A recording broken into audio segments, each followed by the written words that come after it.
Hello, Libra North Nodes, and welcome to the first installment. We'll see how many we get up to of healing the Aries shadow. So, if your North Node is in Libra, that automatically means that your South Node is in Aries. The North Node is very much about healing. The North Node being very much about destiny and the direction that we're headed in this lifetime, and the South Node being our karma, which represents both our superpowers, the experience that we have, and the skills and tendencies that we have that we barely even recognize because of how expert we are at performing them. It's so second nature, that South Node, to just like slip right in there. And so when you get unconscious, when you kind of drift in your consciousness back to a less conscious space, the South Node is most likely to pop its head up.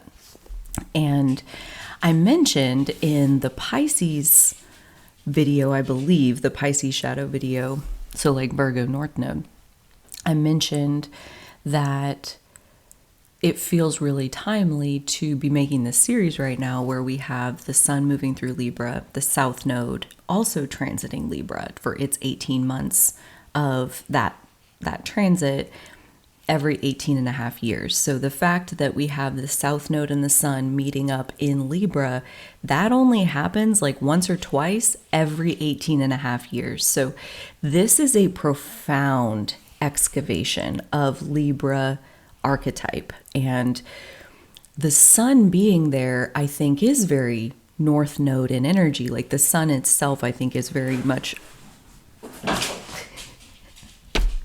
Pablo is wild. Okay.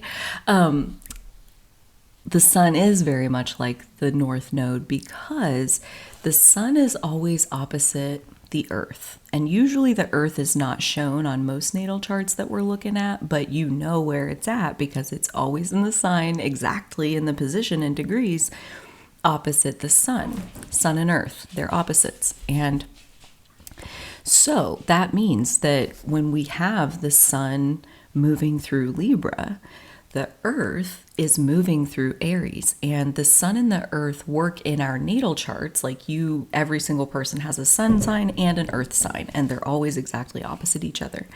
And so your earth sign is typically much less conscious. The earth represents more the body and the intelligence that lives in your body, where you aren't really consciously aware of your lungs breathing you or your heartbeat or those kinds of things that are your digestion. Like you're not consciously controlling any of that. You're not doing any of that. There's a lot of intelligence within the body that just kind of knows what to do at a cellular level.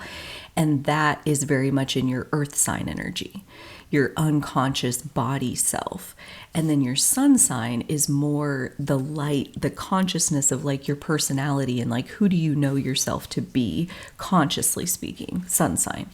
So those representing the North Node and South Node. So that's where I felt really called to come here next. As far as right now, we have the sun transiting through Libra, which means we have the earth, the unconscious archetype, moving through Aries, and that is most closely related to the Aries South Node and healing that Aries shadow. So same as we've been doing, if you've been watching the water ones that I've already released, the Scorpio, Cancer, Pisces shadow healing videos, those are already available at length. And as you'll see as we head forward, getting lengthier all the time because we are doing these from what I am calling the Mermaid Portal Experience, which means that I anchor into the depths of myself and over a series of days use my own insight at my own depth to take myself and therefore you guys even deeper. And then let that insight take me even deeper. And so what you end up getting is me recording over the course of several days and the benefit of how the contemplation grows and blossoms and it like kind of illuminates more of the path of like how to actually get some momentum with what, like what are we actually doing here? We are healing shadows. And what does that mean? Because I feel like this is really important to say. I am not advocating for anybody to be different than they already are. Okay? Like the way you are, these tendencies to leave behind that are listed out here, these shadows of Aries energy, like when you take it too far, this is what it looks like, and this is why that is not working for you anymore. That's all it means to have your South Node pointed in a certain direction. Is like that's the most overdeveloped part of you. And so in this case, these Aries shadows, I am not trying to get anybody to amputate these parts of themselves. My intention is to instead wrap each and every one of these shadows in the love and respect that it deserves, because a lot of these shadows are how you've survived and navigated up to this point. So you could say that it's through this shadow pattern of Aries that you even got to where you are today. You know, your past self did a great job, did the best it possibly could at the time with the information, with the resources, with the skills, with the experience that you had in yourself. You did the best you could, and it's always good enough, always. And so that's a really important thing to keep in mind as we go into any of these shadow healing discussions. It's like, what does that really mean? It means accepting these elements of yourself.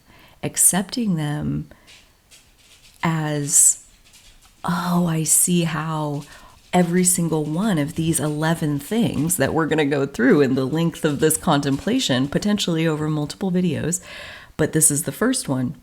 These 11 things, it's like every single one of these is your superpower.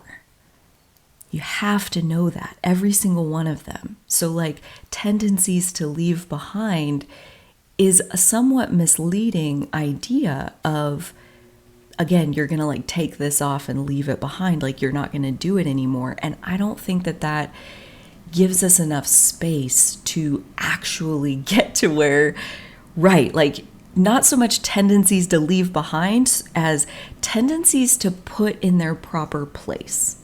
Tendencies to build a relationship with this part of yourself such that you are aware and able to have some boundaries with it, where you are using it to your advantage and you know where to draw the line and reel it back in because this exact situation calls for something different. Right? Every single one of these tendencies, every single one of these shadows of Aries energy will still continue to play a part in your life, and it can serve you. So that is my goal with the rest of this video and contemplating them each individually, is to hopefully walk out the other side with that relationship established with all 11 of these things, such that you can appreciate elements of each of them, and that appreciation gives you somewhat of a soft blanket to wrap around the parts where, yeah, I can see where it's that right there where it's taking it too far. Right. Impulsiveness is fine. Impulsiveness is neutral in everything. Everything in the 3D is neutral. Impulsiveness is just number one. So as example, impulsiveness is neutral. There are times and places and spaces and circumstances where impulsiveness is one of your superpowers. Like when you just get in your gut and like you're just doing it. You're just in motion, doing it, flowing with it and being in it, and just there's nothing better than getting to exercise your impulsiveness, okay? And there are situations where that will blow up in your face as a Libra North Node. And that is more likely the experience that you have with your impulsiveness, is repeatedly taking it too far, and other people's negative reactions to you, see, hissing and growling, and they don't like it. They don't like it when you take it that far. And right, I should have done the Libra North Node thing of like diplomacy and tact and understanding the other person's point of view and seeing others as special and appreciating the differences between you and someone else. Like, these steps should have happened, but they didn't, because I was impulsive and I just reacted. I just ignited and did the flash of energy Aries thing, which is neutral. Sometimes it will serve you, sometimes it will blow up in your face. And Earth School is about learning to drive your vehicle, right? Like, you get to use it to your advantage. And, you know, I love this idea of like, we all, and this is true in every single country around the world, we all have full freedom of speech. And I know that that is like a weird thing to say, because there are some countries where that is not physically accurate. Like, you're like, no, there's some countries where like it's against the law for them to have, like, for them to say certain things. Like, they're not allowed. And it's like, I want to say, this came up in the Pisces shadow Virgo North Node video, where in reality, I mean, laws are part of the 3D, right? They're man-made laws, meaning the penal code, okay? That's man-made shit, exists in the 3D, aka it's part of the illusion. The 3D is the simulation, it's Earth School. What's real is every single being on this planet is an extension of God energy, is an extension of source energy, is an individualized version of God. Every single one of us. And God's a curious energy. God is eternal because of that curiosity. God loves differences and diversity, and that's where Libra and God are like so tight, because Libra energy is that place where we really just satiate ourselves in the differences and the diversity and the multifacetedness of what a human being can be. There's no end. Like, there are literally, like 8 billion different versions of what it means to be human on this planet right now. And like, that diversity is one of our greatest untapped resources in the 3D at this time. And I think you guys are in a position with that Libra North Node to really harness the power of diversity. And that's where, you know, you take a shadow like impulsiveness, or a tendency like impulsiveness in that neutral space. And what is the part where we do tip into shadow versus the light side? Like, what is taking it too far? And that is where, like, it comes back to, right, that Libra North Node, Venus ruled North Node. It comes back to your values of what is most important. Is immediate self-expression your most important value in this circumstance? Because maybe it is, right? Like, that's what I'm saying. Sometimes it is friggin' fire to let your impulsiveness run. Give yourself a whole weekend where you're just off by yourself, getting to do whatever fun thing pops into your head next. Like, give the pony space to run. Like, that's awesome.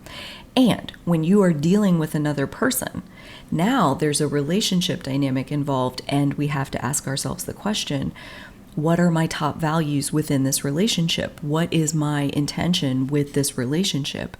And that may mean that because I value this relationship staying in my life, the relationship itself is now competing with your other top values, your independent top values. You know, like, if it is most important for this relationship to maintain mutual respect, for example, I cannot recommend enough shelving your impulsiveness. Establishing mutual respect between two parties has no room for impulsiveness. Calculated decisions, intentional communication about how you want to connect with this other person. That level of respect for the other person.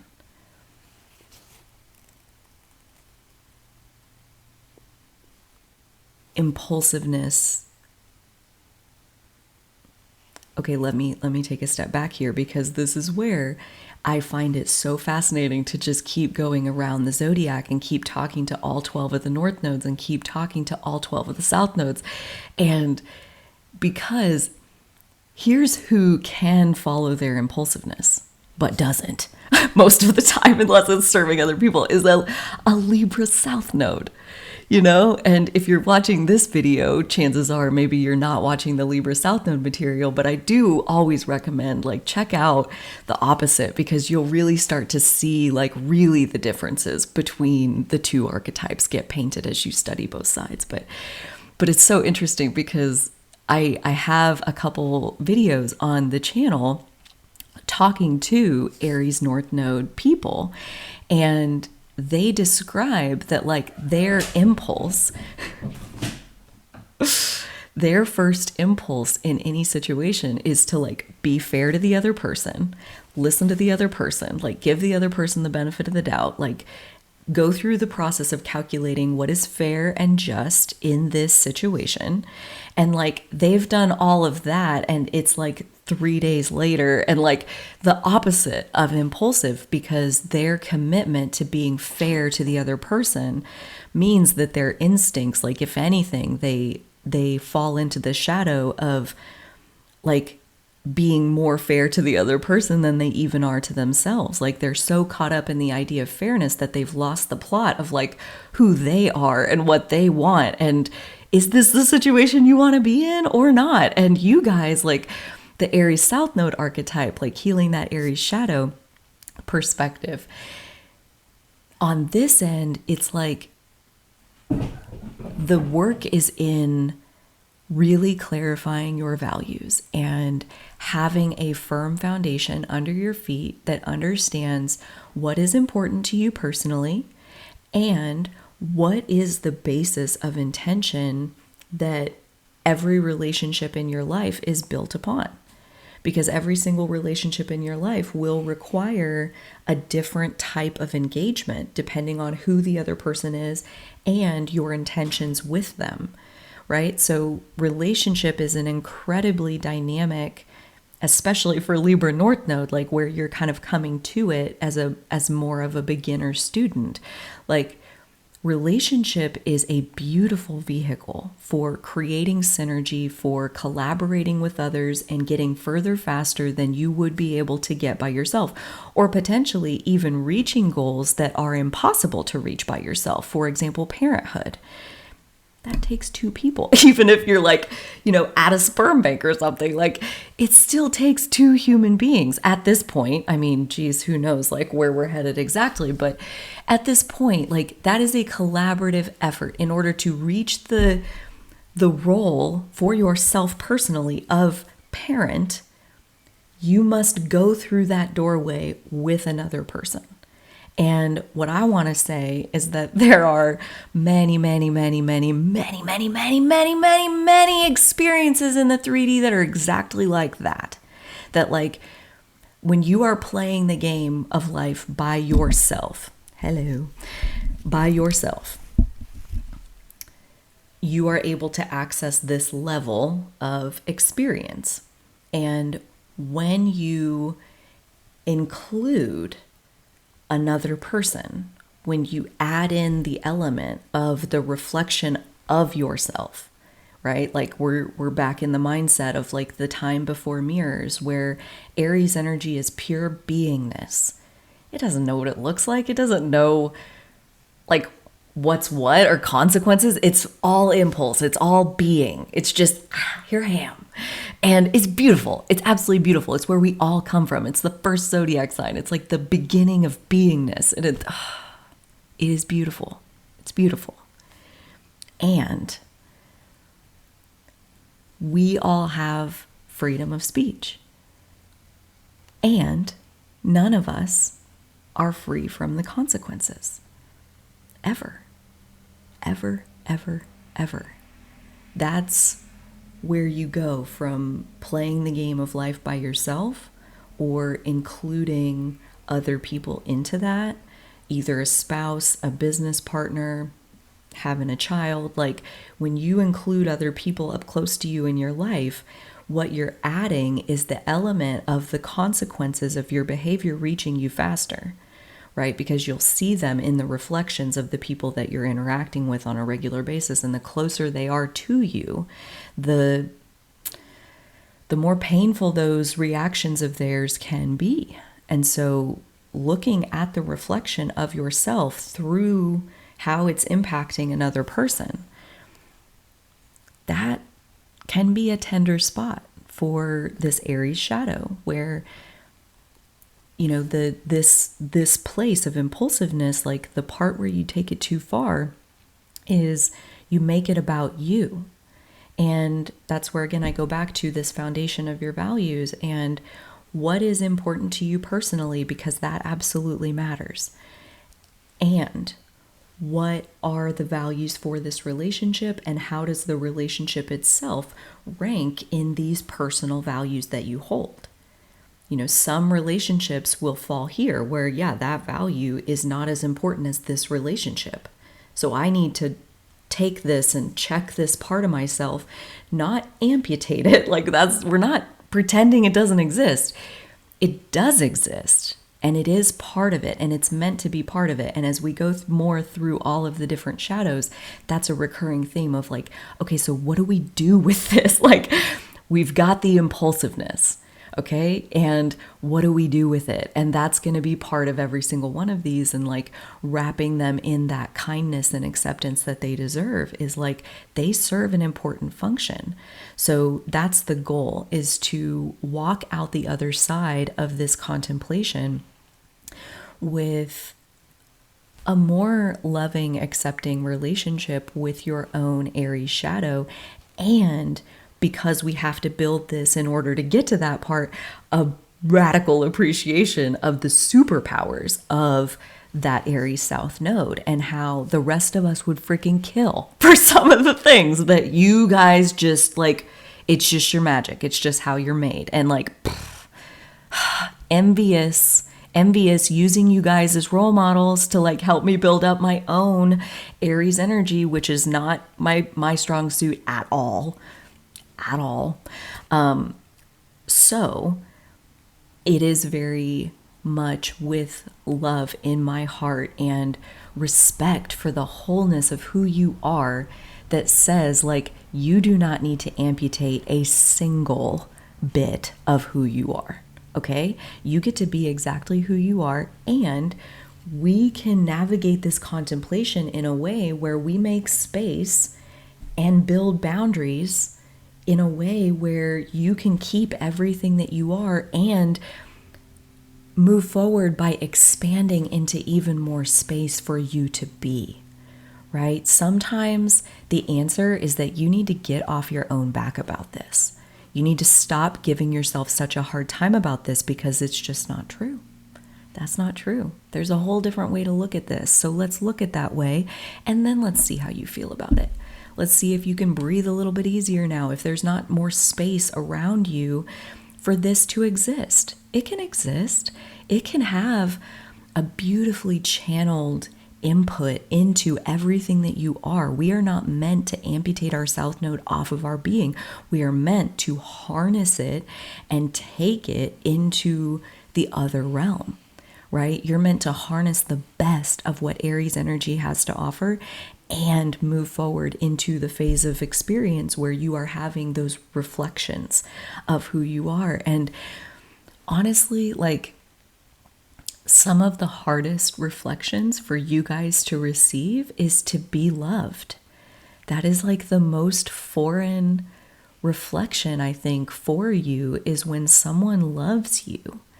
And that just, like, as a Virgo South Node, I feel like I really relate to that element. Mine shows up very differently. We channel, that feeling very differently, the two groups, but I do feel like love as a foreign concept is kind of shared between the two. So again, just another layer of compassion to understand, what are we talking about here? Because really, like, loving relationships.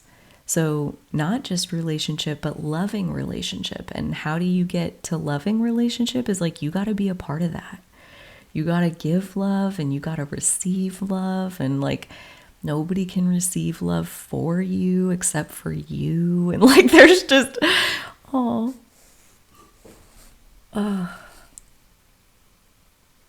there's a lot to unpack. And I'm really, really, really glad that I'm here. I'm really, really glad that you're here. And without further ado, let's give impulsiveness the treatment it actually deserves, the deep, loving treatment it actually deserves. There's timestamps in the description. Feel free to jump around or come back at any time. Remember to take breaks and take care of yourself. Shadow work is something that is best in small doses, is best in, a little bit today and maybe a little bit tomorrow, and then maybe none for like 3 weeks because other things are going on, and then you come back to it. Like, you will know your own readiness when you have the attraction and the desire to listen. You will, and you'll get what you need from it at that time. And this video, this space will be here. So there is no rush, no need to push the impulsiveness. I'm not going anywhere. And so without further ado, let's get into it. Okay, so for the purposes of this chapter, we are actually going to be lumping 2 of the tendencies to leave behind from Jan Spiller's Astrology for the Soul. The first one that she has for Libra North Node is leaving behind impulsiveness, and the second one is thoughtless self-assertion. And I am putting them together into one contemplation because that's what feels right to me, and this is my sandbox and we play by my rules, because this is my place. This is one of my outlets where I have built a space to allow me to follow exactly what my impulse wants. Exactly. Like, no editing required. And there are some specific boundaries that I've built to allow for that space to exist. Mostly where, I'm allowed impulsiveness when I am only interacting with myself, right? Like, when I begin interacting with another person, especially one who matters to me, that's where impulsiveness and thoughtless self-assertion, they're just less and less effective in that place, especially for Aries South Node, where it can be so second nature to just dive in and like I'm watching my cat like freaking out over here and like go a little wild, because like that's just the energy that you're made of, and like you're a little bit wild, and like there's nothing wrong with that. Okay, it's just a matter of the context and the set and the setting and the consent between people to allow for this space where impulsiveness is allowed. It is so interesting that like to really harness impulsiveness and I would say empowered self-assertion, they're saying, Jan Spiller's saying thoughtless self-assertion is something that we're meant to leave behind. But to really harness it in its most empowered form, it needs a proper container that can really only be negotiated by either number 1, being in solitude, or number 2, making sure making sure that we have the consent and the willing participation of all parties involved. And at that point, if there has been the container established where I allow your impulsiveness, you allow my impulsiveness. These are the things that are off limits for me. These are the things that are off limits for you. So as long as we are respecting those limits, full participation is allowed in this space. And that is like, dude, like that's totally possible. But it takes a decent chunk of evolution into the Libra North Node end where we gain skills like cooperation and negotiation and like harmonizing with another to create a pleasurable experience for the both of you.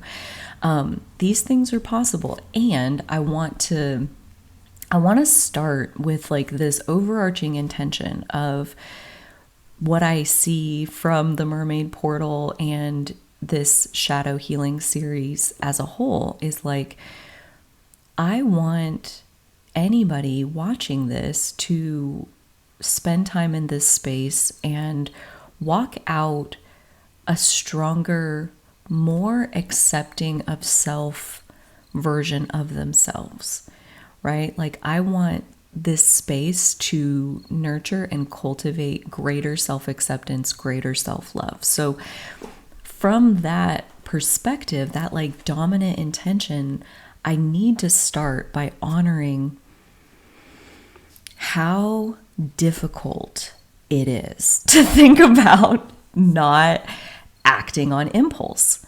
Like, especially if you're like real early on in your Aries South Node journey, like very much only just waking up to the consciousness that maybe there's a different way, right? Like we all have that moment at some point. And depending on how long ago that was for you is like your relationship with trying to bridle your impulsiveness.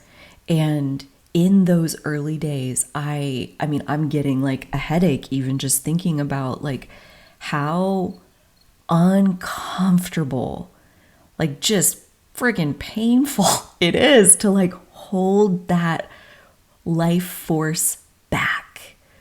Like talk about strength. Like Aries South Node is definitely strong. Like it's very much associated with the warrior archetype and like fighting for survival and like protecting with your life the things that you hold most dear. Like that's intense. that's I don't know if you know that, but that's intense. Not everybody's carrying such intensity with them.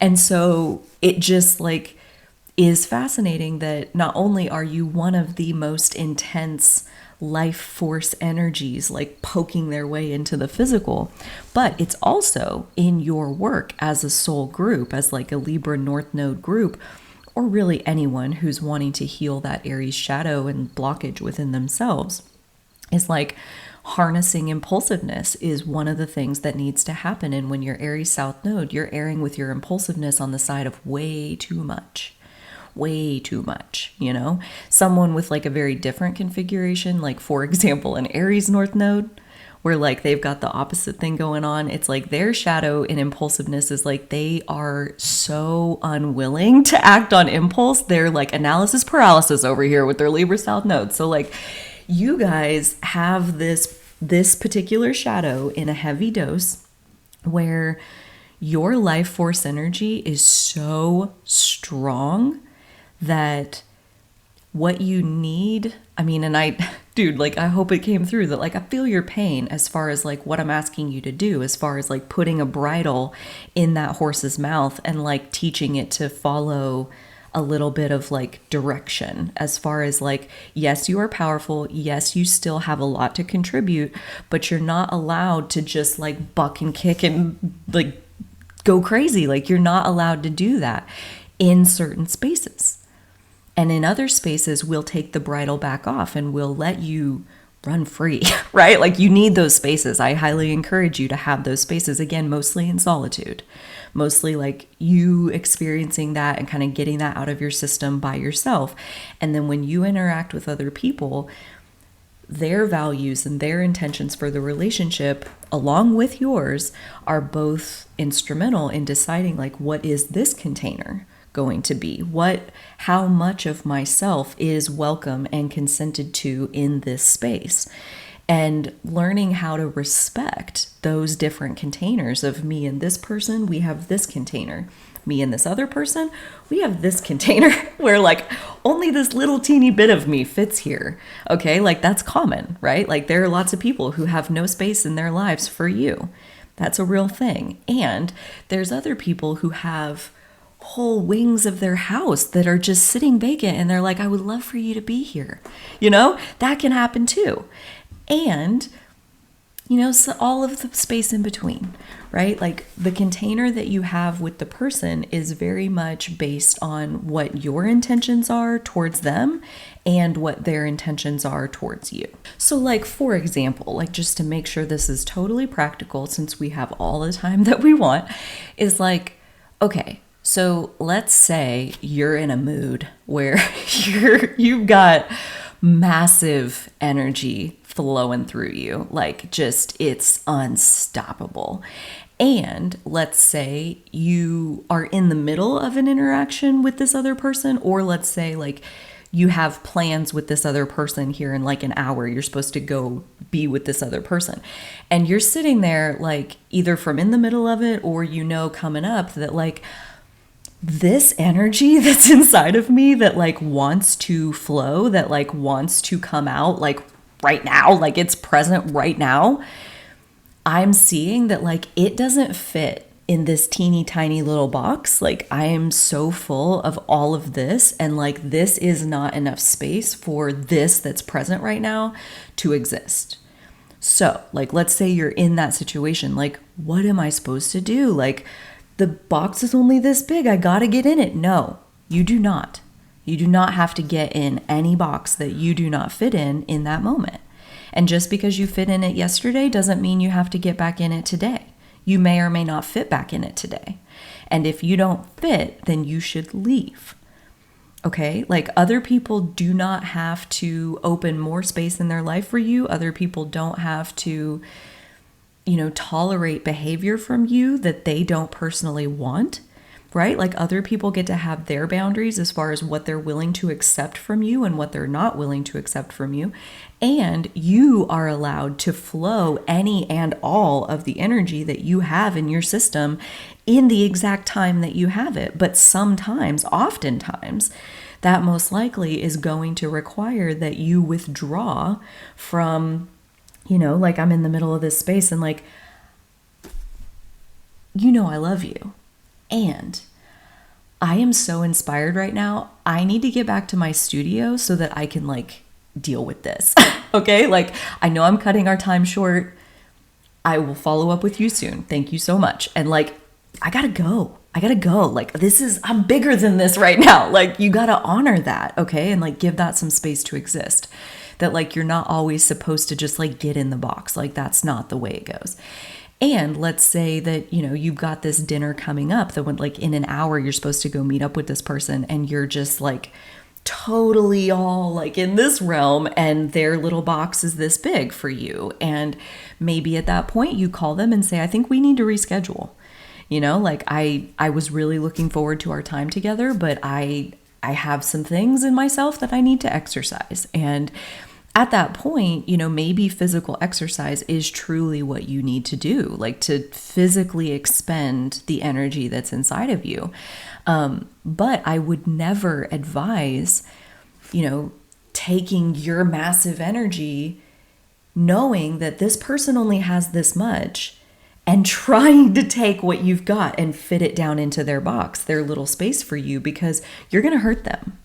You're going to hurt them. What you're going to do is like explode the box because your energy will not be denied. This is one of the blessings of your Aries South Node, but it will not be denied. So you're going to explode that box. Shrapnel is going to fly into that person's emotional grid caused by the explosion of the box that you did. And they will react in whatever ways that they need to, given that they just got stabbed in multiple locations by all the shrapnel of the box that you exploded. They're now in pain, and you will be on the receiving end of whatever it is that they need to express to discharge the pain and discomfort that they are feeling in that moment. So when I think with Aries South Node, like a lot of times, like there can kind of be this belief in that Aries South Node that like I'm on my own, like I'm a lone wolf, like I don't really get along with people.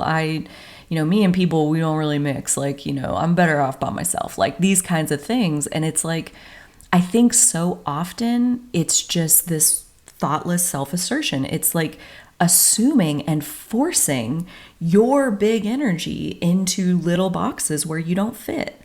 And that's not to say that like if those dinner plans, for example, where you're going to call and reschedule, like the next day you follow up in the afternoon and you're like, hey, would you like to grab dinner tonight? Like, I would love that. I would love to tell you about like all the things I got up to last night. Cause like, wow, it was a lot. I would love to tell you about it. And they're like, great, come on over, like, or maybe they don't have time tonight. That's no big deal. How about this weekend? Like I take myself places where I fit, and giving yourself a place to fit is one of the deepest gifts of self-love that Aries South Node can give to itself. And sometimes that means that other people are going to have to wait.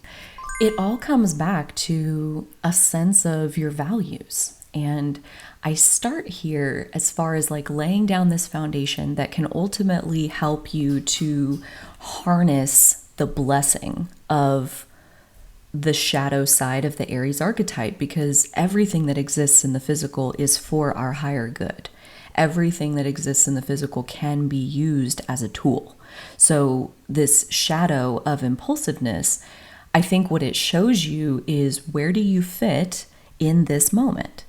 Like, do I fit here in this moment? If not, I need to remove myself and gravitate towards where I do fit in this moment.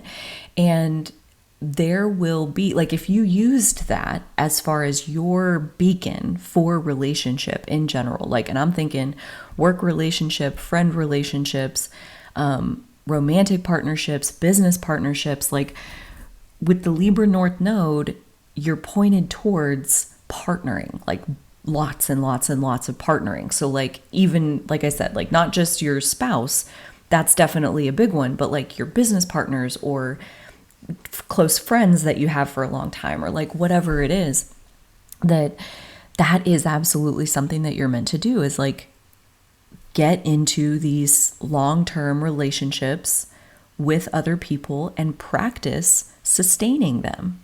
That's like the Libra North Node in a nutshell. And the thing about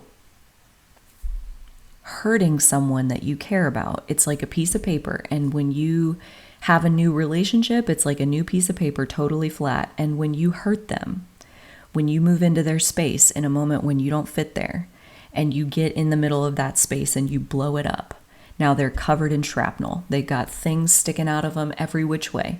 It's like taking that new piece of paper and you're going to crumple it up into a ball. And then after the situation, maybe you smooth it out. Maybe you lay that piece of paper back down and like you smooth it back out on the table, but like it ain't ever going to be the same. And relationships are a lot like that. Like, it's not that they're fragile. Relationships are actually very adaptive vessels for growth. Absolutely. They're very flexible, actually. But causing pain to another person is memorable. Our body, like this has nothing to do with relationships, like our body is programmed to remember pain more than anything else. And that truth means that if you care about the other person that you are relating to, that you're building relations with, it's like how much you care about them is correlated, I would say like nearly equal, like rising and falling, along with how well you're able to bridle your impulsiveness.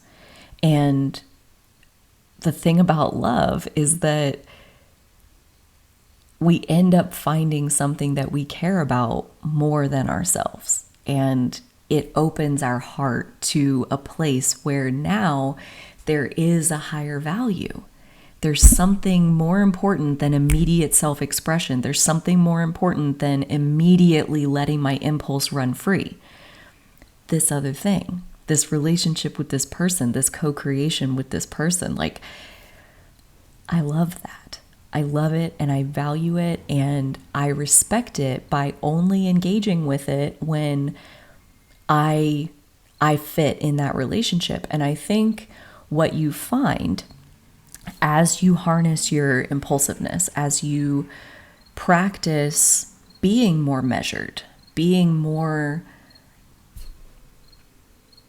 thoughtful. I mean, that's what it's talking about, is like leaving behind the thoughtless self-assertion, right? Like self-assertion is one of your superpowers, but the thoughtless part, that's not the way, right? Like we don't want to accidentally fill our loved one with shrapnel. Like that's not what we meant to do, okay?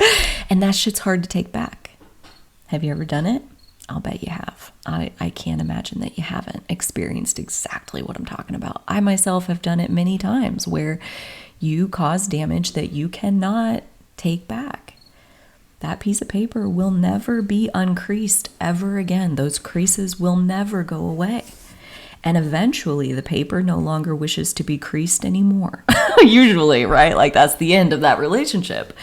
And so respecting the space that's there for you, that person has for you, being respectful of their boundaries, their desires, their intentions, their time, their wishes, their thoughts, like being open and receptive to the other person, like that is the practice of the Libra North Node. And the thing that I want to reassure you is like, you know, as you practice this, as you practice refusing to go into places where you don't fit, I would imagine a lot of people are going to naturally like fall out of your life because you've been trying to force it with people who just don't have enough space for you.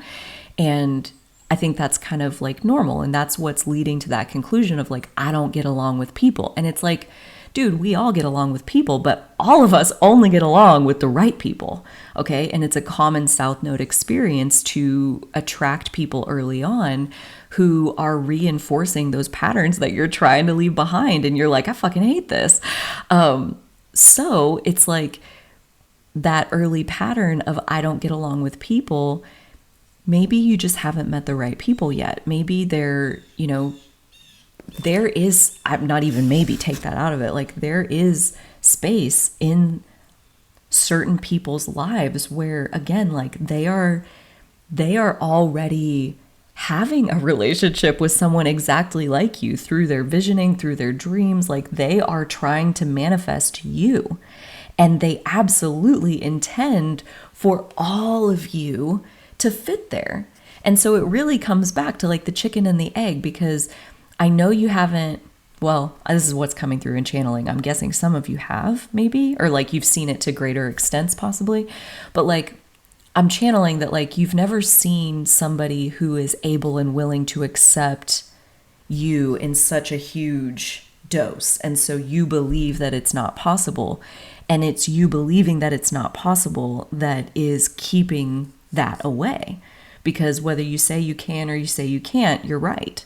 You always get exactly what you want. And so you acknowledging that there is someone out there who is not only capable of receiving all of me, but is like excited as fuck to exactly receive all of me. Like that's like the coolest thing they could ever think of. Like that person exists. Okay. And that is who you're meant to find. And that person and the love that they have for you, the love that they stir in you, will be the heart opening force of truly taking this bridling of your impulsiveness to the next level where hurting them is the last thing that you want. Okay? Like hurting them is one of the worst things you could think of in the entire world. Them being hurt hurts you. And so because of that, you are not willing to do anything impulsively in their vicinity or towards them or anything. Everything requires thought. Everything must be grounded into intention because the precious is worth it. Okay? I've never found one so precious. And it just, it inspires you to go to the next level as far as like, you want to cooperate with the precious. You want to keep the precious happy. The precious's safety and well-being matters to you. Again, just as much, if not even a little bit more, than your own safety and well-being. Okay? And there is that person where organically your heart opens. Like in terms of, the attributes to develop, the cooperation, diplomacy, tact, like all of these things, like that's great to talk about. And I do think that it's possible to kind of just have that intention and with everyone that you meet to be working on those things. But ultimately, like when the student is ready, the teacher appears. And I think when you are ready to have your heart opened, that this is ultimately who's coming to do that. It's someone who takes the whole of you and is like, give me more. I want more. Can't you find more? That's it? That's all you have? Like they're like, more please, more please. Like, dude, like I had twice that much space. Like, come on, like dig a little deeper. What else you got? Like what else can you show me?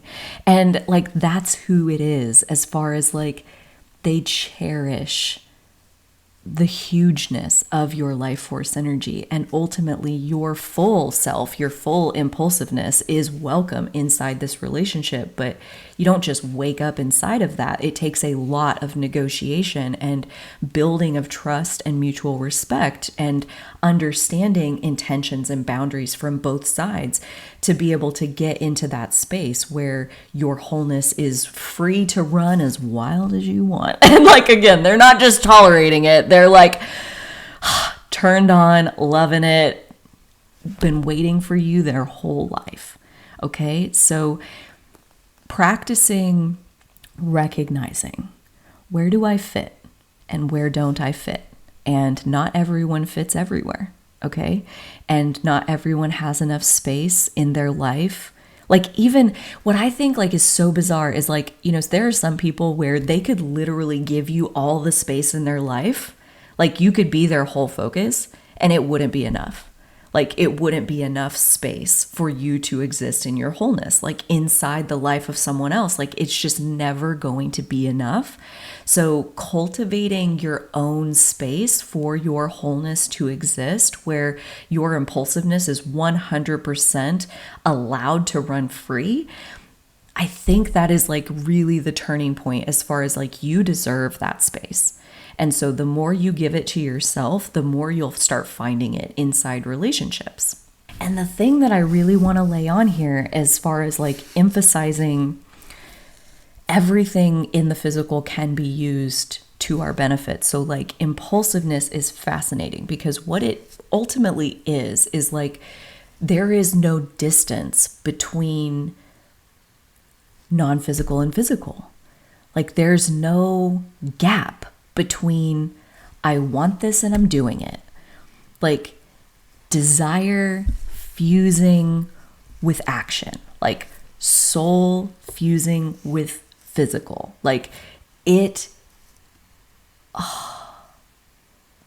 there's nothing, I know I'm preaching to the choir here, especially talking to Aries South Node, like there's nothing better than the deliciousness of your personal impulse. Okay, so like we're never trying to amputate anything off of ourselves. We are only ever expanding and opening and allowing for the space of what we truly are. And what you truly are is a very powerful being in this life. And you have a huge energy. You have a gigantic presence. And learning how to live within it, learning how to respectfully take your presence into the presence of another is ultimately what that Libra North Node is all about. And I think the more you have like a safe space, like a studio or, your own personal gym, or you have your office, or you have your place where when I'm in my place, dude, I'm all the things and I'm everywhere and I'm not slowing down and I'm doing it all. And like, that's your place. And that's like my right, is to get to be my full self in my place. Okay. So I think the more you have that place, the easier it is to not be all the things, to be more intentional, which is to say not impulsive. Intentional kind of being the opposite of impulsive. Like, it's easier to be intentional when you've already let the racehorse out of the corral and like already ran 100 laps first thing this morning. So, the racehorse is now having a nap, and now I'm here with you and I'm just really listening to how beautiful you are. Oh, you're so pretty. Like, you're totally like in a space where you can vibe with the other person. But it took a lot of like exercising your own energy to be able to get calm enough into that space where, yeah, it's really harmonious to get to blend with the energy of another person. So yeah, healing the Aries shadow, I think having a really healthy solitude practice is a really, really, really big chunk of it. And the higher quality your solitude practices also, again, I really think that that's true, that the more you're honoring that inside of yourself, giving yourself space for your impulsiveness to exist, that the more you're going to start having relationships where there's more and more and more and more and more and more and more and more space for you, and more invitations to get even bigger. That's something that I don't think you guys are used to. And again, this is just channeling. And so I'm guessing there's a spectrum, a nice little bell curve where some of you are like, yeah, exactly. And others are really like, yeah, I'm starting to see it. Where like you hardly ever are invited to, oh, please go on. Like there's almost never someone who wants you to fill up even more of the space. Like almost the exclusive reaction that you get is like, you need to be less. You need to get smaller, right? Like you don't fit here. And I wonder, like, how often are you getting invitations like, please go on? Please don't go. Can you stay just a little bit longer? Like, how often are people like doing that to you? Because I think that is one barometer on your North Node journey, that like the more others around you are like inviting you out of yourself even more, that is a great sign that you are finding your people. That is how your people will respond to you. And if they're like, no, less please, you're too much. God, tone it down. Why don't you relax? Like, these are not your people. Run away from these people because they can't handle your fire. And dude, probably most people on the planet can't. But the ones who can, they're special. And they're going to stand out to you, and they're going to inspire you to open your heart in new ways, in organic ways, where like any anxiety that you have about love and relationships and intimacy, I just want to tell you that like when you physically stand in the presence of this person, you will be so full of desire for them that the thought of being afraid of them is like just, it's not going to cross your mind until way, way later. And by then they will already be holding your heart. So relax into the process and trust the spaces that you fit and the spaces that you don't. Self-centeredness. So I have a lot to say about this one and selfishness. They've both kind of been coming together, but I am going to talk about them one at a time. So we'll start with self-centeredness. And what I want to say first and foremost is that, like, I'm a Virgo South Node. I say this all the time, and I hope that it eventually comes across what I mean by that. And one of the things that I mean by that is that, like, I'm hyper realistic. Like, my imagination can sometimes suffer as far as like going beyond the physical reality. Like I'm so well versed in the physical reality that like I can't even see it any different than that. Okay, like that's my challenge in this lifetime with my Pisces North Node, is to open up my imagination. And what I can tell you from like a hyper realistic point of view is that like we are each in the center of ourselves. I'm in my body, you're in your body, he's in his body, she's in her body. Like we are, like the reality of it is that we are each in the center of ourselves. So what does that even mean? And why is it on the list of shadows? That's the real question, right? Like, what is the connotation? What is the insult that it is to tell somebody else you're self-centered? Why is that an insult? Like, have you ever seen Seinfeld where he does the stand-up bit about somebody shows me one of their fingers and I'm supposed to feel offended? Like, somebody tells you you're self-centered and it's like, yeah, we all are. Like, what? Like, what are you talking about? Like, what is your complaint here? And they have one. I'm not saying they don't have one. I know they have one, and we're going to talk about what it is, but the game we're playing here on this channel and with these videos especially is that we are empowering our shadow. We're wrapping every single one of these tendencies, the tendency towards self-centeredness, we're wrapping that tendency in radical acceptance, as far as nothing exists in the physical that does not serve. So why does self-centeredness exist? Like, why does it work that way? You know, why do we even possess this shadow? And that's another great point to drop here, is that we are all 12 of the zodiac archetypes. I say this all the time, so I'm going to say it fast because I know you've heard it before if you've been listening to my channel for any length of time. It's like we are all 12 archetypes, meaning everybody has Aries energy, meaning everyone has the Aries shadow, meaning, like I said at the beginning, everyone is self-centered. That's just how a human works. Like, that's how the soul comes into the body, is that, you know, it's in there. Like, we're centered inside of ourselves. And what's so wrong with that? Well, what they're implying, right? Like, the insult that they're implying is that you're not considering others. You're being in the center of yourself to the detriment of others. It's harming others for you to be so limited in your perspective, where you're only inside of yourself. And are they right about that? As far as like, are you doing that? I mean, who knows? Like, it'll be situation by situation. Like, and even if they're right, are they correct that you shouldn't be doing it that way? Because, you know, considering others is an act of love, okay? Like, when we bring others into our internal processes, when we are factoring other people into the decisions that we're making, we're taking what we want, yes, and we're allowing the values of other people to factor into what it is that we are choosing for ourselves. Okay? When we do that, that is an act of love. And so here's the thing, is that not everybody deserves your consideration, okay? And I actually wouldn't recommend doing that. Like, that's kind of, again, to flip-flop it, that's really what a Libra South Node has going on, is that they have taken considering other people's values.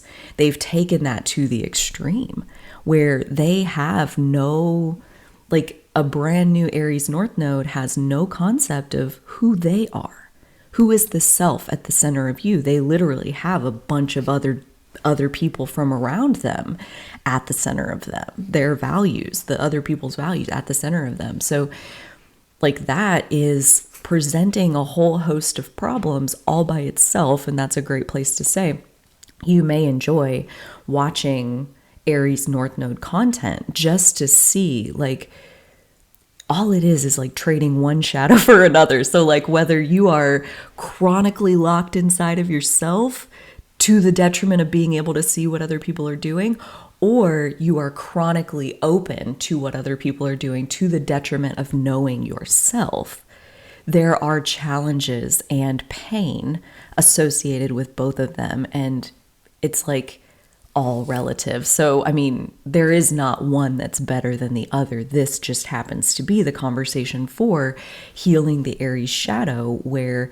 often the side of the shadow we're falling on is that we're not looking at other people. We're only acting out of our selves center. Okay. And other people don't like it. And then they call you self-centered. That's like what brings it to the surface to like have to throw at you, is that they don't like it. Something that has happened has violated their values, right? Like that's why they're complaining about your self-centeredness. And at that point, it's not really so much a question of are they right or are they wrong? The question to ask yourself is, do I care? Do I care about this person and their values? Does this person and their values affect my choices? And again, I wouldn't recommend having more than a person or two on that list because it can get very complicated very quickly. You've heard the phrase, too many cooks in the kitchen. That's Libra South Node. It's like they don't know what to do because they've got so many different value systems floating around inside of them that moving forward and taking action is just like, hard. That analysis paralysis side, where you guys on the Aries shadow side, Aries South Node side, it is much more that you act before you consider the impact that you're having on other people. And then other people may be negatively impacted by what you did. And then they'll call you self-centered. And so when that happens, right, it's like not even a matter of if, because it's just with the Aries South Node, like it's really just a matter of time before somebody is going to come at you with you're self-centered. Number one, know in your heart of hearts that yes, you are, and so are they. There's no other way around it. We all are self-centered. So, like that neutralizes that as like an insult, if you will. And number two, do I care? Do I care about this individual person and their values and what's important to them? Is that information that is relevant to me personally? And I'm not talking about like general respect for like your fellow human, like you can be an asshole. And like, that's just, not cool no matter what your South Node is. But I'm talking about like, your coworker at work, like a peer level coworker, and they're telling you that you should have done something differently, that was really self-centered of you. It's like, I don't live with you. You're not my spouse. You're not my boss. You don't decide anything about me. Like, looks like you're having a bad day, huh? Okay, carry on. And like, let it go. Like, it doesn't matter. Like if they have an opinion of you, but they themselves are not one of your chosen partnerships, then it doesn't matter. And it is absolutely worth talking about what if it is? Because what if it is one of your chosen partnerships? Because the Libra North Node, that's what it's pointing at, is like, partner up and nurture those relationships and grow those relationships and watch the impact that those relationships have on you and on the other person as far as bringing you both into your own. And so here's the thing, like, let's say that this is your precious, your love, and they're telling you that really hurt me what you did just now. It seemed really self-centered, and my feelings are this, and I would rather that you not do it like that anymore, or that we find a way for this to be handled differently in the future. Like, and this is your precious. Get curious. If this person matters to you, anything that they are offering as their opening gambit, consider it just that. It's just their opener. They've got more. They've got more that they can say. So the first thing I would ask in that situation is, can you tell me more about this? I would really like to understand what was going on inside of you during this situation. And then be prepared to listen. Be prepared to hear about what specifically was it that you did, and what specifically was it that hurt inside of them. And when you get into that listening mode of like truly wanting to understand where your precious is coming from, at that point, your ability to see a path forward that allows for total empowerment for you and total empowerment for your partner, your ability to see that path is like one of your superpowers. Okay? Because like when they're coming to you and saying like, I don't think you should do that anymore, that's really self-centered and it hurts my feelings. Like there's nobody saying that you don't have to do, like you can't do the thing anymore. Like that's not what that means. It just means that we need to have a conversation about this. We need to understand, why does this specific thing, right? First, what even is that specific thing? Why does that specific thing upset you in this way? Let me hear you out. Let me understand where you're coming from. And at that point, let me see if there is like, you know, it's not that you did that thing, it's that you did it on Saturday instead of this, you know, like it's not that you can't do the thing, you just need to do it on Sunday instead of on Saturday, because like this other thing happens on Sunday or on Saturday. Like again, like their opening gambit of telling you like you're self-centered, like you shouldn't do this, like I want you to do it differently, like I need you to consider me differently, like then consider them. You know, like it's not telling you you can't be who you are, it's telling you you need to consider me more than you are right now. And however that updates the way you take action, when you factor in this other person and their feelings and their values, their equilibrium, their well-being, it matters to you, right? When they're your precious. And so when they're the precious, you owe them your consideration, right? Like you owe the relationship your consideration. And so when someone comes to you with a complaint about your behavior, it's not time for you to change. It's not time for you to defend yourself. It's time to listen. And it's time to understand them better. Like the fact that they even want to express this to you means like they're showing you, like in my opinion, that's an act of respect towards the relationship. Like if somebody just truly didn't care, they would just walk away. Right? Like if our heart's not in it, we would just walk away. Like, why would you bother? But like, if you truly genuinely care about a person and you have hard feelings towards them, truly the biggest act of love that you can do is want to come to the person and want to find a resolution, right? I'm not saying like, oh, it's loving to like dump all your emotions on someone or blame them for how you're feeling or anything like that. But like to come to the table as far as like we're partners and I want to clear the air with you. I want us to, you know, resolve. I want this connection to come back together. Like that's loving. That's loving. And so there's no need to be defensive. It's just an opportunity. It's them saying like, hey, I'm ready for you to understand me better. And if you can, you know, kind of have some awareness with that, it's an opportunity to understand them better. And who knows what it could end up showing you as far as like even more about who you are and why this relationship is working for you or it's not working for you or whatever the case is. Like our relationships that we are choosing, that is our transcendence of our self-centeredness.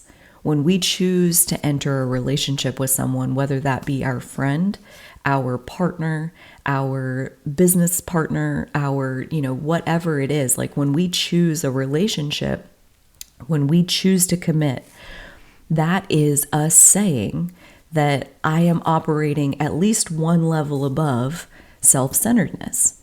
And meaning that when I make decisions about how to take action in my life, I consider what I want and I consider this other person that I've chosen to commit myself to. That like they are now in the process as far as like anytime I make a decision, I've committed to hold this person's values alongside mine. And that's why I wonder, you know, I know I've done this a million times. There's so many people in this world who get into relationships for all kinds of reasons, and almost never is it because they're committing to hold their partner's values alongside their own, hoping that as those two value systems come together, that both will be made better people in the process. Almost never does it seem like that's why. Like, there's so much like, well, I hope he changes, or like he'll grow up once we get married, or like any kind of like that, where, you know, you don't like the person and you're bringing them closer. Like, you don't like how they are, and then you bring them closer to you. So like, choosing to commit to a relationship, choosing to factor somebody else into your decision-making process, that's freaking serious. That's serious. Like, it's a serious commitment. And when I say serious, I want you to really feel the depth of what it is, because what it is karma coming for you. Good or bad, it don't matter. It'll be a reflection of whatever you're doing over there, because people who honor their commitments, good karma. People who cheat on their commitments, they cut corners on their commitments, they are duplicitous with their commitments, they say one thing and they do another thing, like they make promises and they don't keep them. That is a negative karmic debt that will have to be settled at some point. So I don't say that to scare you, because truly your Libra North Node is pointing towards your lifetime, your soul's development, your destiny in this life is to partner up and to experience the karmic interaction that can happen when you make a commitment to something, to really anything. But to another person is definitely kind of the most intense form of that.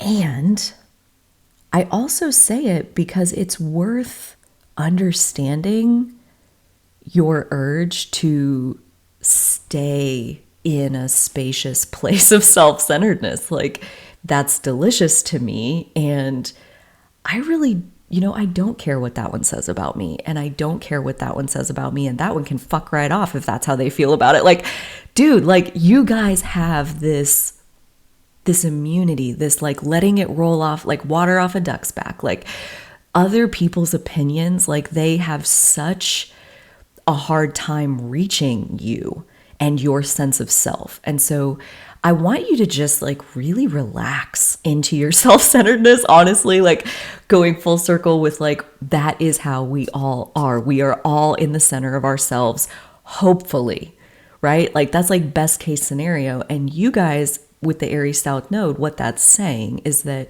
your soul has spent so long perfecting the art of having a strong sense of self that you are now ready to go forward and merge with another and basically like reinvent relationship, reinvent what it even means to have a mutual commitment to each other. What does that mean? How do you define it? What do I owe you? What do you owe me as part of this transaction? And when I say you guys are here to reinvent it, like, you're not meant to have a traditional relationship in terms, and I'm not saying like you can't get married and have kids and the house and the picket fence and like all that, do what you want. But what I am saying is like, as far as like your typical partnership, like, you're here to explore, how do I stay in the center of myself, and how do you stay in the center of yourself, and how do we create this relationship container between the two of us where you can come into it and get even bigger in your sense of self, and I can come into it and get even bigger in my sense of self, and now we're both even bigger, more powerful beings because of the synergy of the relationship container between us. How, like, anybody out there living something like that? Because I would love to hear from you. I would also love to drop it again right here, where I would love to have a conversation with a Libra North Node. So if that's you and you want to tell me your story and be part of one of these conversation videos on the channel, I would absolutely love that. The link to like show your interest is in the description. You can check it out there. But yeah, I think that's the gist of what I have for you on self-centeredness. Number one, we all are. Number two, do you really care about factoring in this person's opinion and their values and their priorities and their feelings. And I mean, human beings are incredibly complex. So even factoring in one other person to your decision-making process will slow it down considerably. Okay, so imagine if you have like all the people, like it's normal and natural to have very few people that you would even care if they're calling you self-centered. But if your precious is doing that, they're inviting you to know them even better, to discover the beauty of who they are on an even deeper level. And that's where, you know, like you could say something like, I look forward to the next time my precious thinks that I'm too far inside myself, because I see that as a door opening into them to get to walk even deeper into their soul. Like it can truly be a catalyst, an invitation for the deepening of those chosen relationships. Or it can be a moment to give thanks that like, God, I'm glad I get to live in here by myself. Like, God, I'm glad that I don't have to factor in that person's opinion. What a spiky pair. Like, I don't care. I don't care what you think of me. Like, and bask in the deliciousness of having that, because I guarantee you the 11 other nodal groups are envious of this within you, as far as like how untouchable you are at times. I mean, I know there are people who can definitely pierce through and can really rock your world. But for the most part, like, you know who you are, and you don't really, what is that saying? You don't suffer fools gladly or something like that, where like, dude, like you can recognize a fool. You can recognize like, yeah, okay, move it along here, mister. Like, so that's beautiful. And absolutely something to be thankful for within yourself, as far as like harnessing that Aries South Node superpower. Okay, so selfishness now. And for whatever reason, I am feeling like this is different than self-centeredness, where in the previous chapter, I think it became clear that self-centeredness is like only factoring yourself into your decision-making process, rather than also factoring in the values, feelings, and opinions of others. And selfishness, I'm feeling, is different from that, as far as like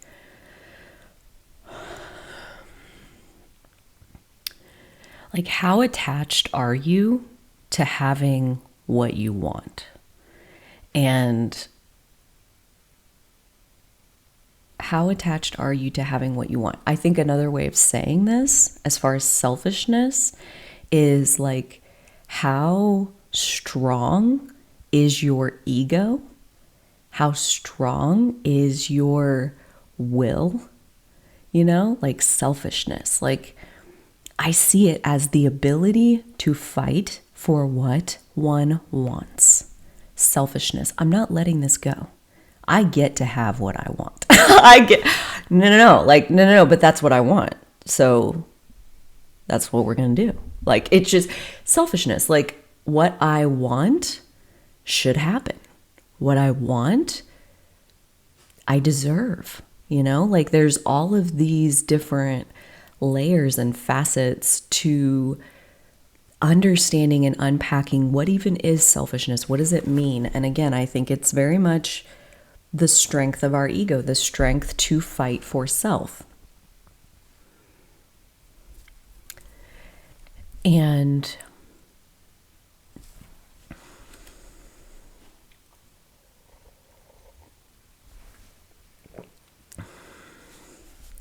like all other shadow patterns that you're going to watch, well, I don't know if you're going to watch it, but you could watch me talk about all of these different shadow patterns. And what we're doing here is we're wrapping it in love. We're wrapping it in like, aren't you glad? Aren't you glad that you're so selfish? Like, don't you just love how selfish you are? That's what we're doing here on this channel, is finding a way to fall in love with the whole of our authentic self. And that includes our Aries shadow, Taurus shadow, Gemini shadow, like all 12 of the shadows, right? We are all 12 of the zodiac archetypes. So every single human being on this planet has their own dose, their own shadow of selfishness. And very, very similar to the self-centered conversation as far as what I said of like, you know, we are all in our body. Like I'm in my body, you're in your body. Like self-centered is just kind of like describing how a soul sits in a body. Like, yes, centered in self, right? Exactly, all of us.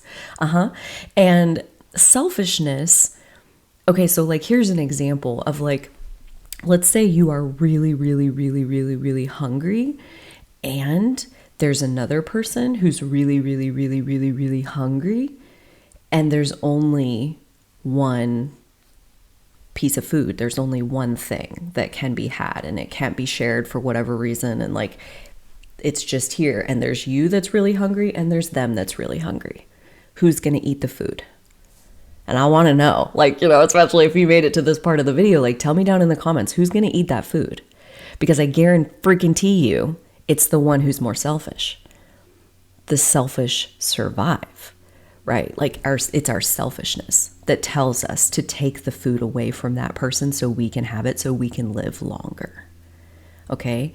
So there is power in our selfishness.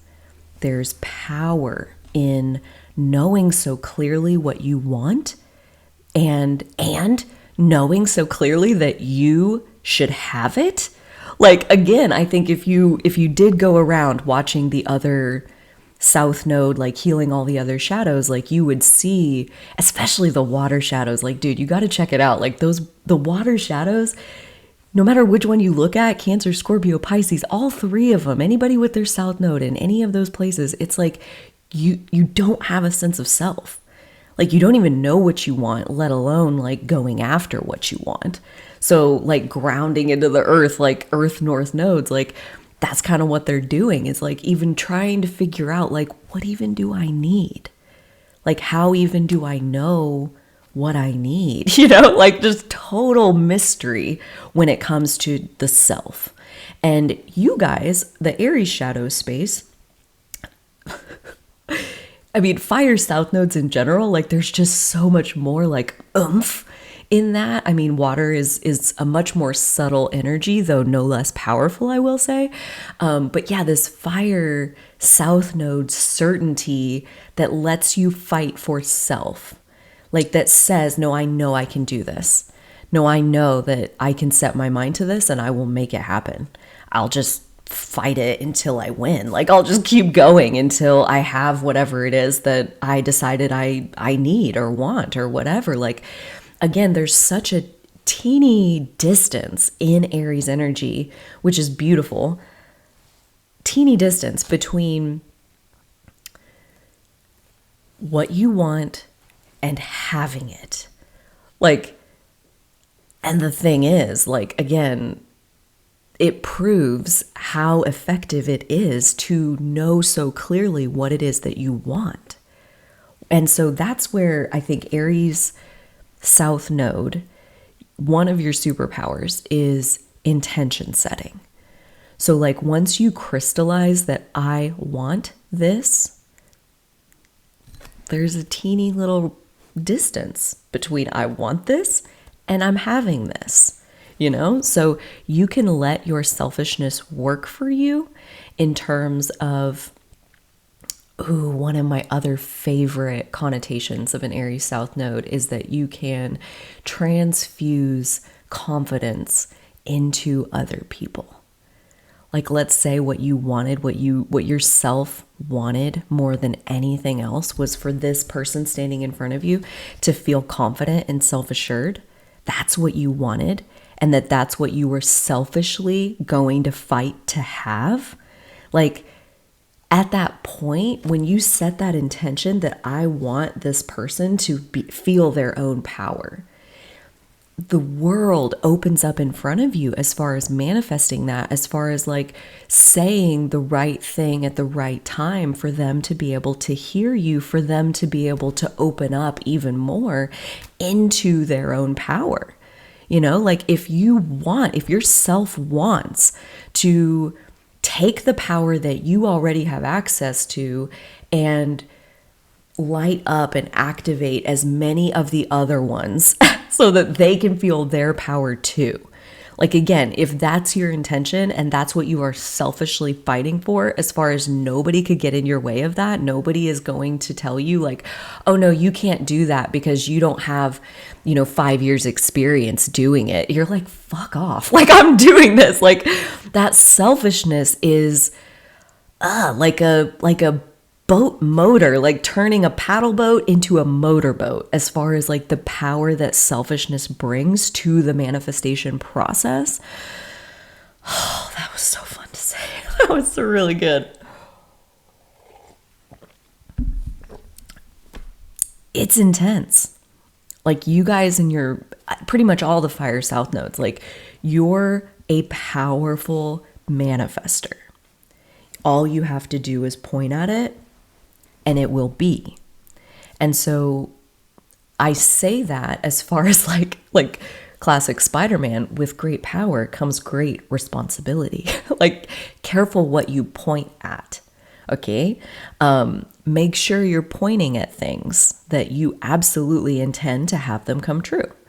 And at that point, I think your selfishness is really able to clarify your intentions. What is it that you want in your life? What is it that you want in the lives of the people that you care about? What is it that you want for this world? What is it that you want for all of humanity? Like, what do you want?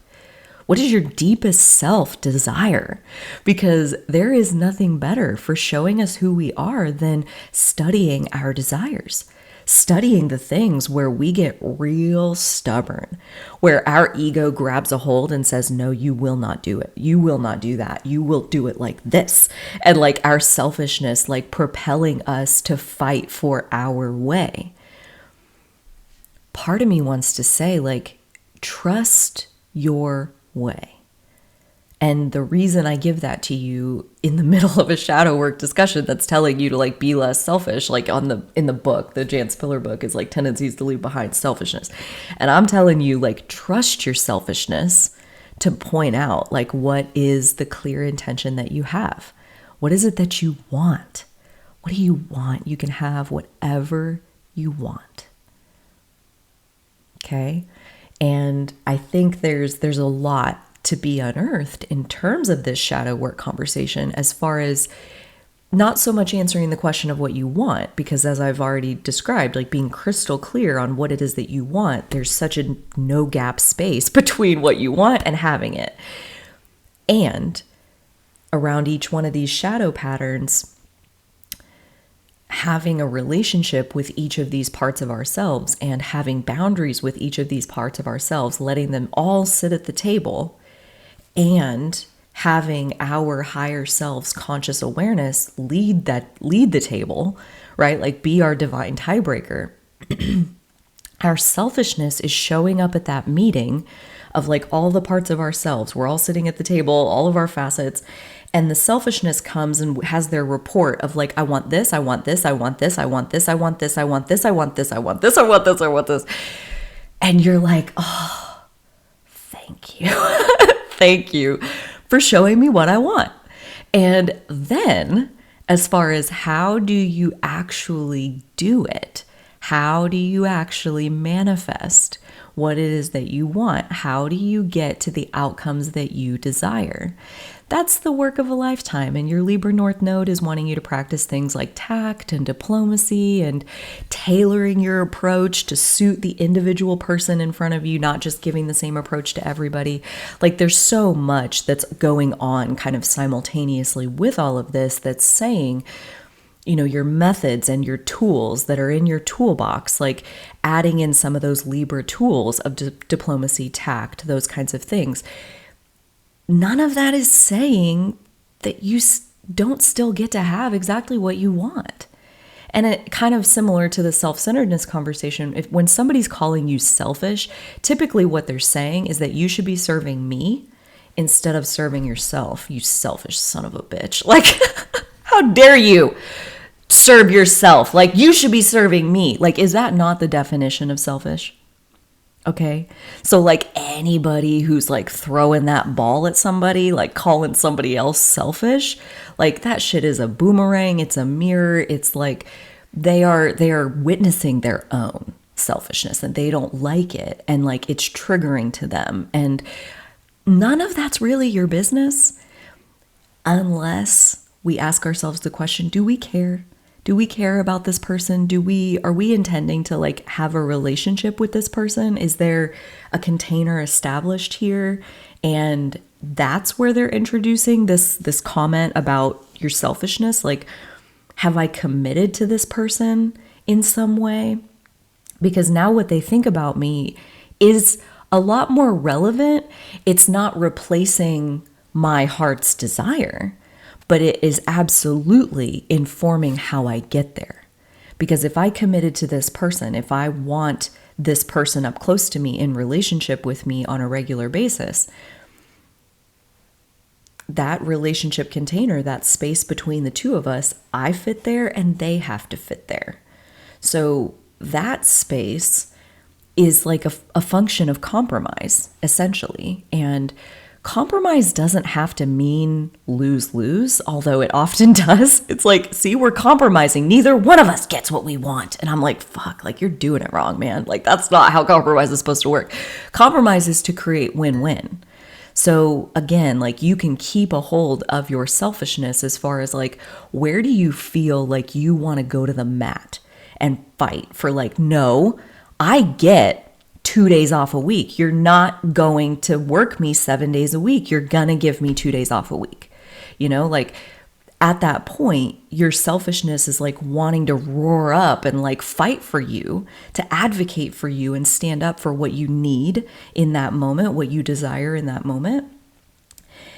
And just because this is what's going on inside your head and this is what like your inner child is like, I'm doing it and I'm going to get my and like really going at it, that doesn't mean that you march right into your boss's office and yell at them, right? Like we're still doing the Libra North Node thing of like diplomacy, tact, understanding the other person's point of view, you know? So rather than do like the yelling option of like, I'm not doing this, you can't make me, like, which totally could have happened at some point. Like that's definitely, if you're strong in your ego, you could like put your foot down and freaking mean it. And like, again, like what you want, there's just almost no gap between you're going to get it. You're going to get what you fight for. And so make sure you're fighting for things that you truly care about with people that you truly care about. So instead of yelling, instead of going straight into fighting, you know, the Libra North Node side would be much more like, you know, the schedule came out on Friday and the boss has you scheduled for 7 days a week. And the shadowy side would march right into their office like, what the fuck is this? You know? The Libra North Node side, the more conscious, more owning your feelings, owning your experience, owning like that you are the radically responsible creator of your reality, would go home over the weekend, would get some really good rest, would eat some nutritious foods, would do some good body, like endorphin releasing exercise, maybe even some journaling of like, what do I really want? What is this boundary and why is it so important to me? Right? Like if they asked me to explain to them like why I can't, what am I going to say? And not that you have to explain yourself at all. This is so much more for you to be able to understand where you're coming from and to be able to bring yourself more fully into a conversational relationship space with another person. So you still know my hard boundary is that I'm not working 7 days a week, but on Monday morning, I go sit down in my boss's office and I say, hey, so I have a question for you because I had an understanding that I had communicated to you that I was only going to be able to work 5 days a week. And then I noticed on the schedule that you had me working 7 days. And that was really confusing to me because of the conversation that we had before. But I definitely wanted to give you the benefit of the doubt and just ask, like, was that a mistake? Did you mean to take me off there? Was there some reason why you needed me to work the 7 days after I told you I could only do 5? And again, none of that is like, all right, boss, like, sign me up, I'm good to go. Like, fuck that, okay? Like, if you have something that is like important inside of you that you're willing to go to the mat over, most likely you're gonna get it. It's really just a matter of like, how are you gonna get it, and how many bridges are you gonna build, and how many bridges are you gonna burn in the process of getting what you want. And you can do it either way. That way that I described second, like the sitting down and asking questions and giving the benefit of the doubt and wanting to understand the other person's perspective. They could say like, oh my gosh, you're right. Like I meant to delete you off. That's why I have them on there, because they're covering that, because I was going to take you off, but then I didn't take you off. So yeah, totally. Mark yourself off that. I'll update my copy. It'll be better next time. Thank you so much for bringing that to my attention. And that could be the end of it. The boss didn't expect you to work 7 days. They made a mistake. They're fucking human. Okay. Like it could have been nothing. Okay, like you basically already had what you wanted. It was just a misunderstanding. And so you cleared it up. Great. And like in doing that, in showing that like, dude, I respect you enough to like give you the benefit of the doubt. I know I told you and I know you heard me. So like what happened here, you know? And in giving them that much respect and space to like bring themselves into the relationship, that is a bridge building experience. And at that point, again, you could say something like, I look forward to the next time there's a misunderstanding between me and my precious. I'm talking about a boss example, but like, you know, any close relationship where you are intentionally wanting this relationship to grow, I look forward to the next time there's a misunderstanding, because I know that we can grow our relationship through it.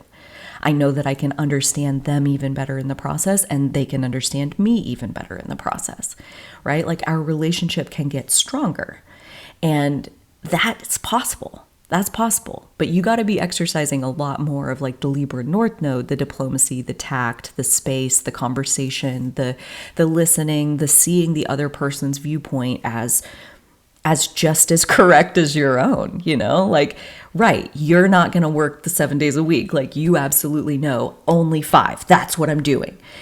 And the other person, they have their viewpoint. They have things where they absolutely know that, like, you know, they've got their things too.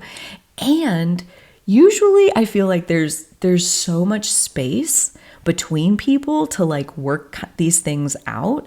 And if you find that you can't, like, let's say that you bring all that to your boss and they say, oh no, I heard you, but you know, here we don't really get the luxury of taking days off. Like if you really truly cared about this business, you would want to work 7 days a week. So I put you on there because I think you're serious about this business. Are you serious about this business? Like if that's the kind of,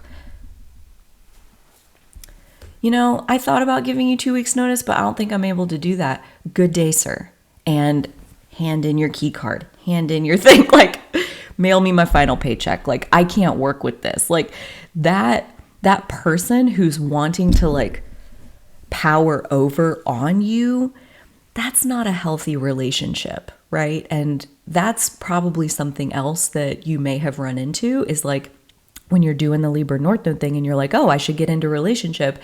And you kind of jump the gun with like, I should be in a relationship. And it's like, no, not really. Like, not just any relationship. Like with Libra North Node, it's more about harnessing the superpowers of those Aries South Node as far as like being crystal clear on who are you.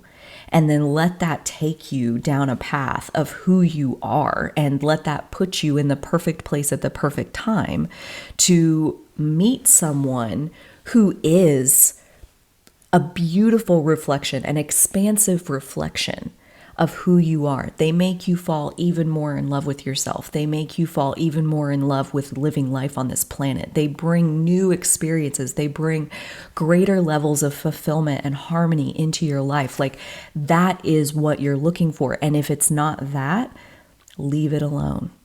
Don't go there. Don't choose to let that person into your life, because as soon as you like stop the selfishness, like when you start making compromises that smell like lose-lose, the resentment that builds is like a volcano that will someday erupt. And that's not easy on either person. And so not everybody is meant to be in a relationship with everybody, okay?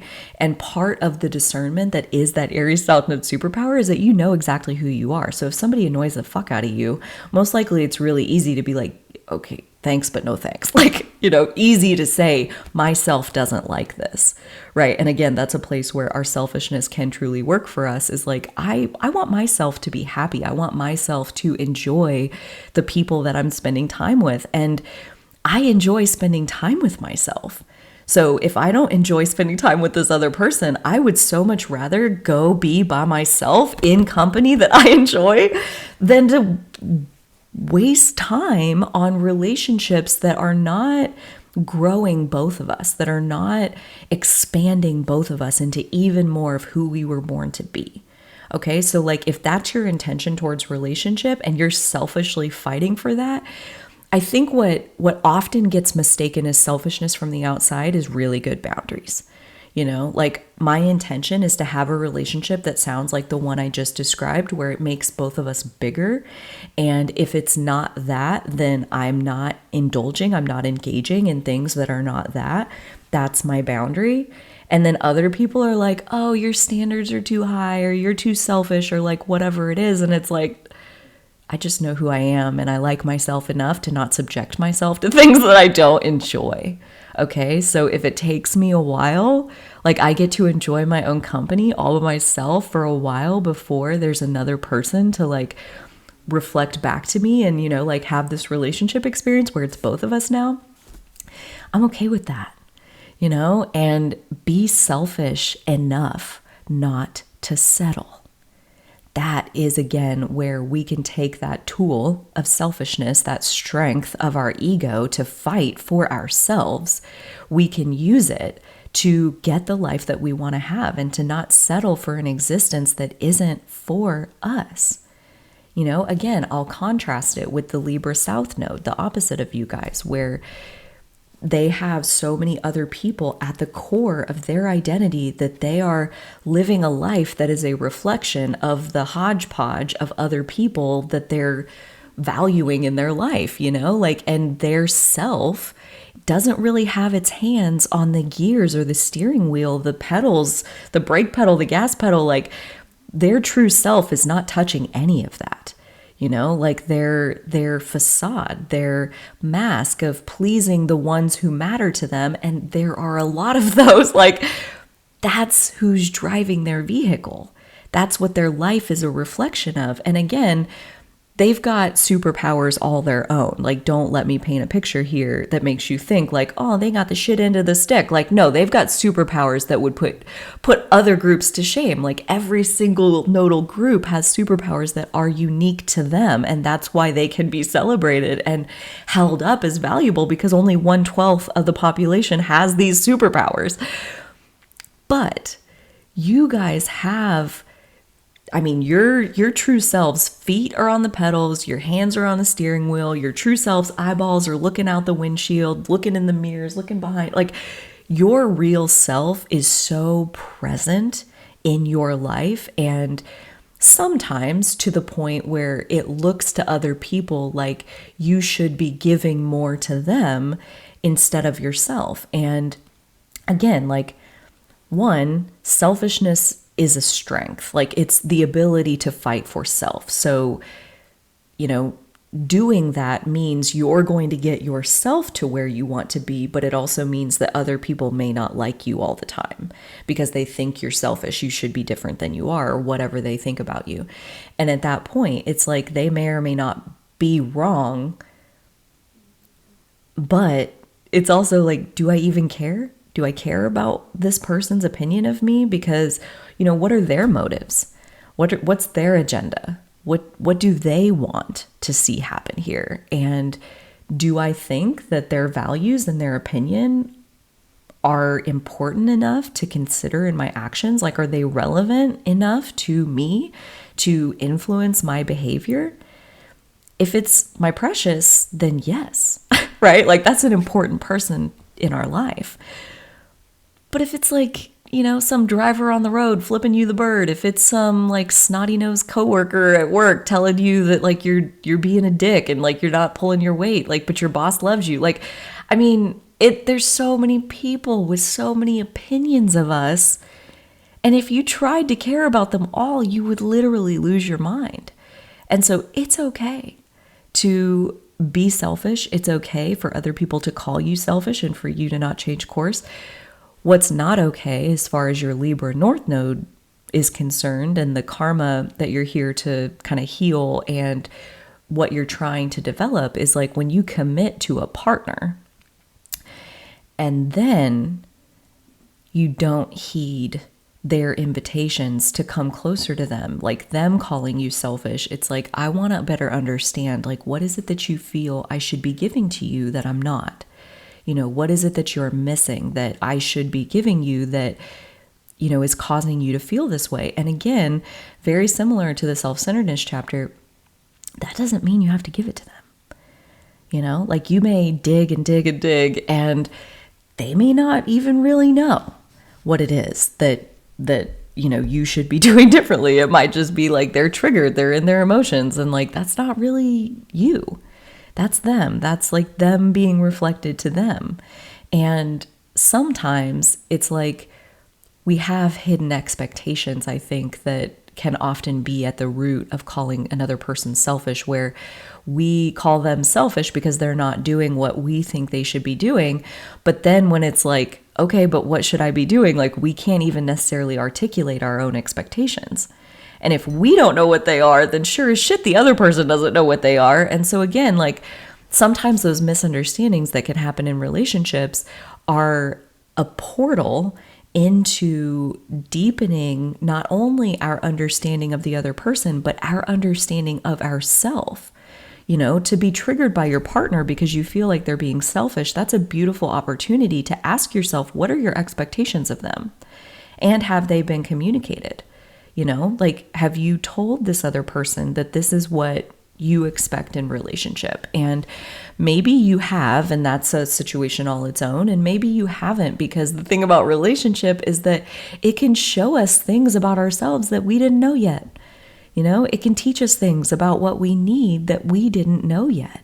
So it could look like coming to somebody and rather than calling them selfish, it could be, I've discovered that I really need at least like 30 minutes every evening where we can sit face to face. So like whether we have dinner together or like we're laying in bed at the end of the night, like, I need 30 minutes face to face. Like in the morning, we could have a cup of coffee together. Like this is what I need. And I didn't know that yet. I didn't know that before. And it's not that you're selfish. It's that I have a need that I'm now aware of that I would like to ask if you would like to participate.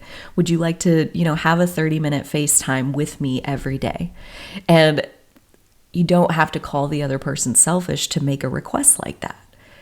So even selfishness, the term itself is such like a road sign that you're in shadowy territory. You're in projection territory. You're in disempowered territory as far as like, not you personally, but the person accusing someone of being selfish.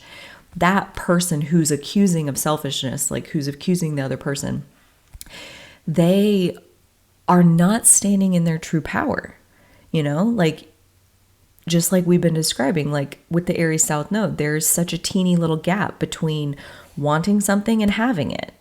And if your partner was truly in their power, they would say something like I said, where like, this is what I need. I want us to have a 30-minute face-to-face every day.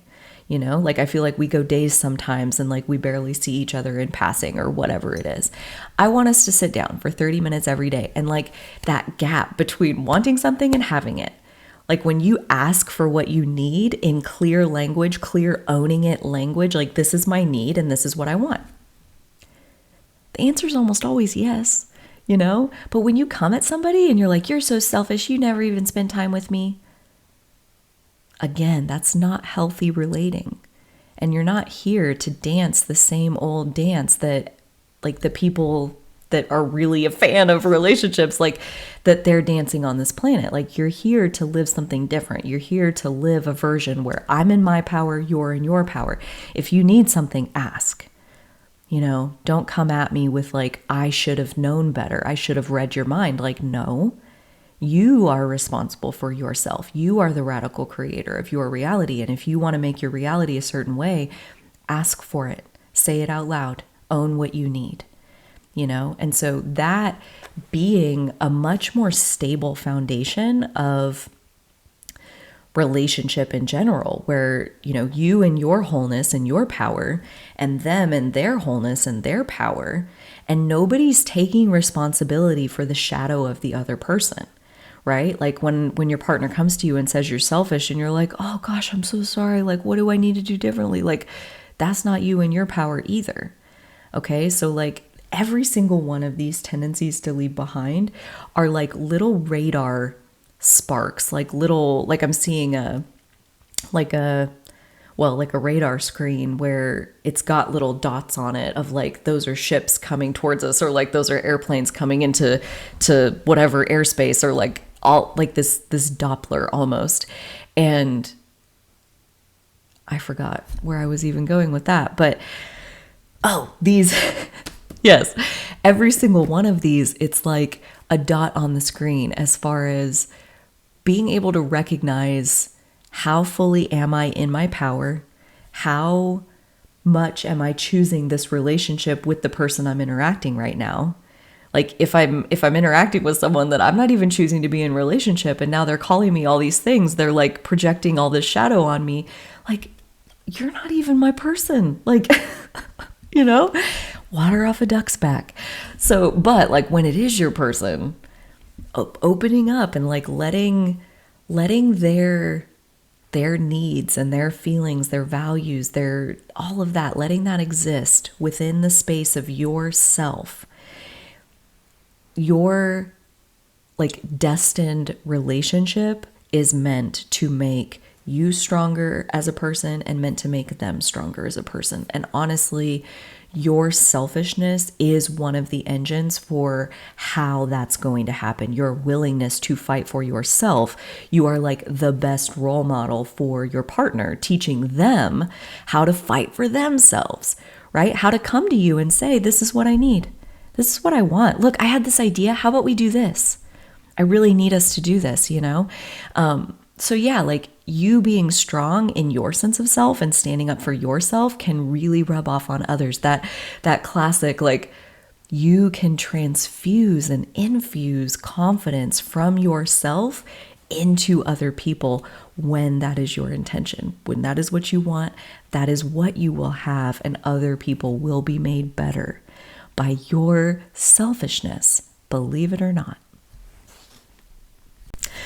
Aries South Nodes, Libra North Nodes, thank you so much for joining me for this deep dive, deep contemplation of healing the Aries shadow. It has literally been my pleasure to share this information with you, to bring it through myself, to receive it myself.